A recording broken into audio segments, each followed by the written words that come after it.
in 1979 on the campus of Stanford University. Researchers recruited 48 students to participate in a study rating the effectiveness of capital punishment as a crime deterrent. Half of the students began the study with a favorable view of capital punishment, believing that it deters crime, and the other half of the students were opposed to capital punishment, believing it does not deter crime.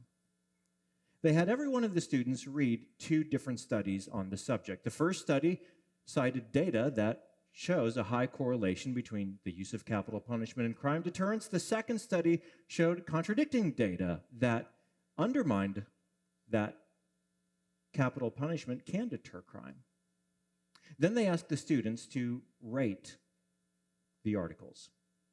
Well, students who started the study being in favor of capital punishment found the first study to be highly credible, but the second one to be unconvincing.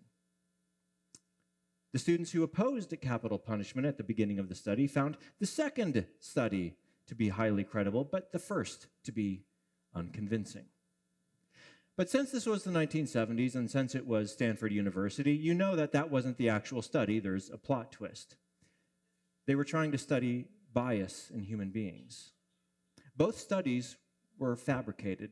Neither one of them cited any actual data. Everything about these studies was made up. They wanted to see how humans would react to information that supported or challenged their worldview. So lest they send the students away with false data and thinking things that just weren't true, they told the students at the end of the study, just so you know, none of this was accurate. We totally fabricated every single word that you just read in these studies. But now that you know that we made all of that up, we're just curious. Can we ask you a few questions one last time about your views on capital punishment? And here's where the surprise came. The students who started the study in favor of capital punishment were now even more entrenched in their views.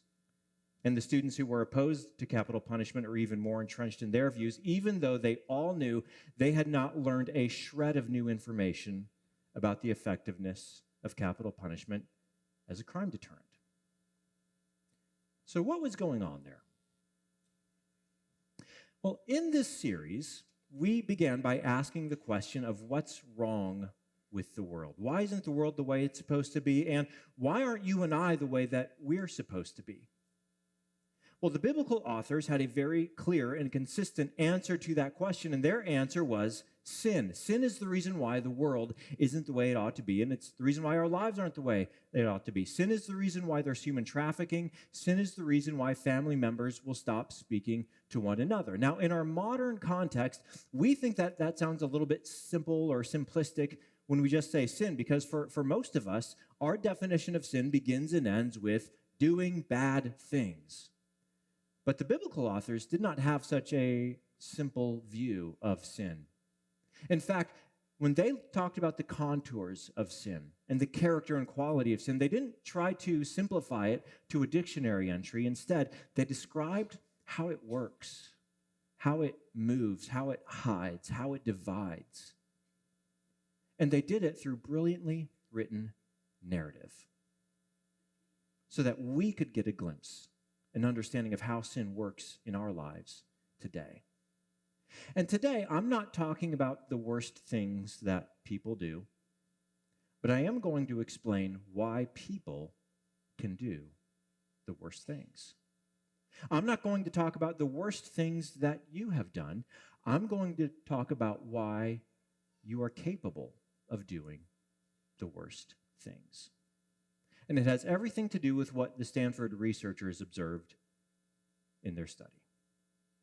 Self-deception. Self-deception is to know something on one level, but to not know it on a different level because it's too threatening, it's too painful to acknowledge. And we are masters of self-deception. We deceive ourselves in so many ways in our lives. We deceive ourselves about the small things in life, like how many calories you really ate yesterday. We deceive ourselves about our aspirational goals and say things like, I'm only going to have one drink tonight, even though you're going to have 2 or 3. Or I'm going to go to the gym tomorrow, even though you're not.